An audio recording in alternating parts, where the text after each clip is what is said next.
Now, on an azioffroad.net special, we swap dirt for pavement as we hit the open road on the longest continuous stretch of Route 66.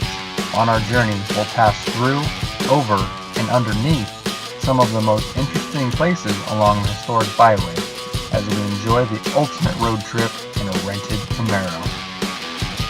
We're screwed.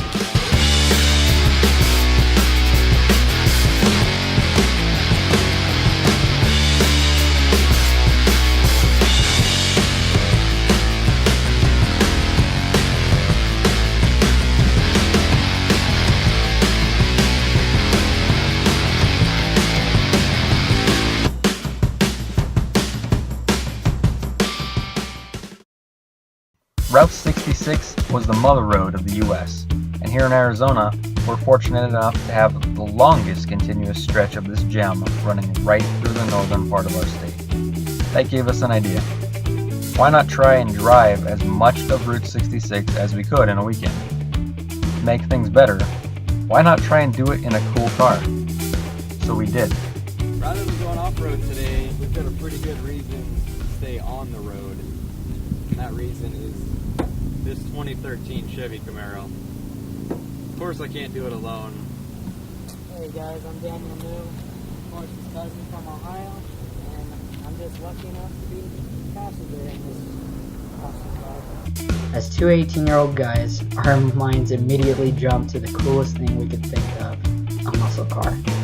So, with some careful reading of the fine print, we were able to find a rental company crazy enough to let us have the keys to this great muscle car for the weekend. The end result? 2013 Chevy Camaro. Not the fastest car in the world, but for a rental, pretty much the best option. It was perfect. The challenge? Me and my cousin Daniel decided to start in Flagstaff and would head west, following as much of the original historic Route 66 as we possibly could, all the way to California. Hope you stick along for the ride. We're gonna have fun. Driving from Phoenix to Flagstaff gave us the chance to really feel what the Camaro was like on the open road. The numerous curves and climbs along I-17 went by quickly, and we'd arrived in Flagstaff before we knew it. In Flagstaff, we cruised briefly along historic Route 66 as it passes a few notable spots. From Flagstaff, we set our sights west and hopped on I-40. However, the day was already almost over, and with much of the day spent playing around with the Camaro, we would have to stop for the night snow. We headed west on I-40 for about 20 miles until we took exit 178 towards Parks. Right off the freeway, we were back on the mother road. In Parks, Route 66 comes from Brannigan Park, the highest point along Route 66, via dirt roads and becomes pavement just before the Parks feed in Mercantile. We continued west to a historic old gas station on the corner of Route 66 and Spring Valley Road. We stocked up on last-minute supplies and continued north. The quiet road wound through the trees and eventually turned to dirt. We pressed on, sure the Camaro wouldn't mind a little bit of dust. 9 miles from the town of Parks, we arrived at an overnight stop, Spring Valley County. A bright red Camaro looked quite out of place on a narrow dirt road in the middle of the forest, but a little red cabin helped to make it blend a little better.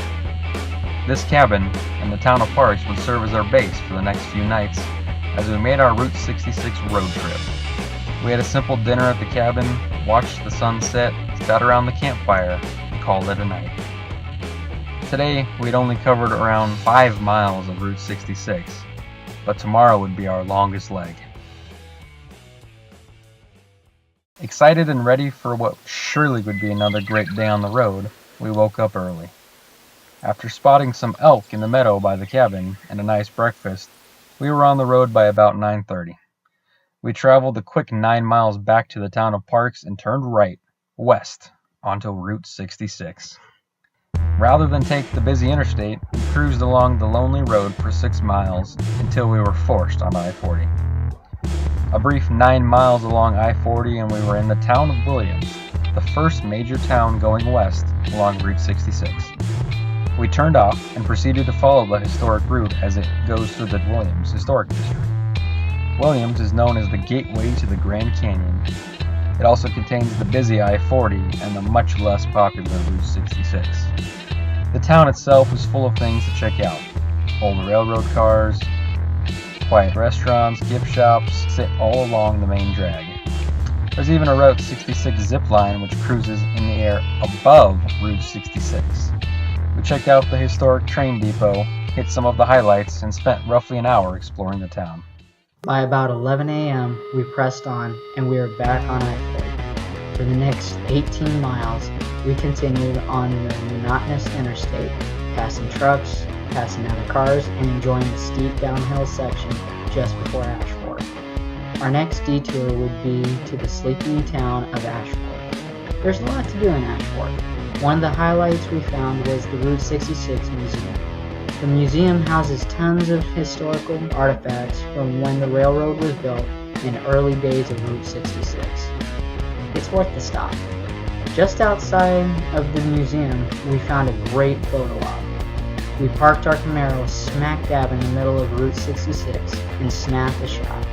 Once a major highway artery equivalent to I-40 now has so little traffic we can park in the middle of the road safely and take a picture. We grabbed lunch in Ashfork at the Ranch House Cafe, one of the many small eating spots in town, and continued on. With our support vehicle heading home for the weekend, we were now on our own as we continued west in the Camaro. We had one more brief stint on I-40, the 6 miles between Ashfork and our next exit 139, Crooktown Road, and the official start to the longest continuous stretch of Route 66. We pulled over to talk things out. Longest continuous stretch of Route 66. Right here? Yep, right now. Let's go. Today and tomorrow. In a Camaro. Speaking of. For the next roughly 160 miles, Route 66 continues mostly on its own as it meanders through the landscape towards California. We looked to the left and saw Interstate 40 head straight off for as far as the eye could see. To the right, Route 66 disappeared into the rolling hills as it went off on its own direction. We continued on the road less traveled. For the first time, we were able to really feel the open road. No traffic for as far as the eye can see, a muscle car, and 2 guys looking for adventure. It was about 2 p.m. when we rolled into what seemed like a movie. Old cars were parked on the edge of the road and had eyes painted on the windshields. People were walking about, snapping photos, and numerous old buildings sat along the main drags of Seligman. It had only been 18 miles since I-40, but it felt like we were in another era. We quickly ditched the car and walked along Main Street. It was here in Seligman where the historic part of historic Route 66 owes a lot of credit. There was a movement started here by a man by the name of Angel Delgadillo. Angel helped form the historic Route 66 Association of America, which eventually persuaded the state to designate this old and useless road as a historic route. Because of his efforts, Route 66 was in a sense saved from total disrepair. More tourism along the road meant businesses could survive, and people could either relive or learn for the first time what life was like during the 1920s to 1950s. Angel owns a barbershop and gift shop in town. We checked it out, and some of the other small businesses on Main Street, including the famous Snowcap Drive-In and the historic Seligman Sundries. Artifacts from the earlier days line the streets and make this a worthwhile stop. Nevertheless, it was now about 3 o'clock in the afternoon, and we still had a lot of road to cover. Leaving Seligman, we continued west as the road passes a large plateau to the right. This section is especially scenic, and after that, the road opens up to a long, straight line as far as the eye can see.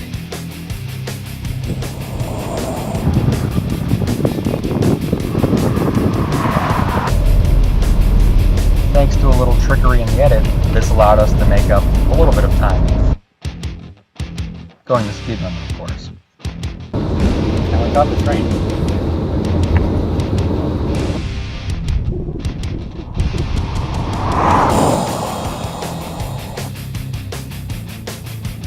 While we easily could have spent more time in Williams, Ashfork, and Seligman, we still had a schedule to stick to. 25 miles after leaving Seligman, we pulled off, intrigued by some roadside backstories. We were now at Grand Canyon Caverns, home to a small motel, gift shop, an interesting tour that takes you far below Route 66. The Grand Canyon Caverns are a series of caves formed millions of years ago. They get their name because they eventually connect to the Grand Canyon, now not too far off to the north. The tour took us 21 stories underground. We walked roughly a mile underground with our guide, who explained the different rooms and geological features of the cave. There is a large open room, known as the Caverns Suite, which contains a couple beds, a couch, and a few other basic amenities should you want to spend the night 200 feet under Route 66. The tour also took us past an enormous stockpile of emergency supplies, since the cave is a designated nuclear fallout shelter, as well as some recreations of the large animals, which were much more realistic than the dinosaurs out front, that would have been roaming around the area when the cave was formed. The cave is dry, which means it isn't growing anymore. It is worth the money for the tour. After the tour, we climbed the 21 stories back up to the surface and got back in the Camaro. Back on the road, we proceeded quickly west. The next 35 miles were fairly uneventful. We entered the Hualapai Indian Reservation and passed by the town of Peach Springs, which has a few services as well as a road to the bottom of the Grand Canyon. At about 5:30, we rolled into Hackberry. Not much is left on the main road except for the popular Hackberry General Store. The iconic stop offers snacks, drinks, souvenirs, and a ton of Route 66 memorabilia, including a cherry red 1957 Corvette out front. We snapped a few quick pics to say we made it, checked out the store, and we're back on the road. We pressed on. The next 30 miles between Hackberry and Kingman offered a few roadside oddities, but nothing worth stopping for us. The day was fading fast and we still had a couple-hour drive back to our cabin. We gassed up in Kingman and took a quick break before jumping back on I-40. The 130-mile-long, 2-hour trip back to Spring Valley Cabin allowed us to reflect on the day and spend even more time with the beloved Camaro. It's hard not to compare driving on Route 66 and driving on the interstate. The interstate is quick and efficient, but lacks the charm we felt earlier on Route 66. It was dark by the time we got back to the cabin. We made a quick fire, had a late dinner, and were in bed. After 300 miles on the road, 115 of which were on Route 66, we were done for the day. Next time, we conclude our epic Route 66 journey as we work our way towards the finish line at the California border. We'll pass through some of the most treacherous roads we've faced yet as we journey through more unique towns and cool places along Route 66.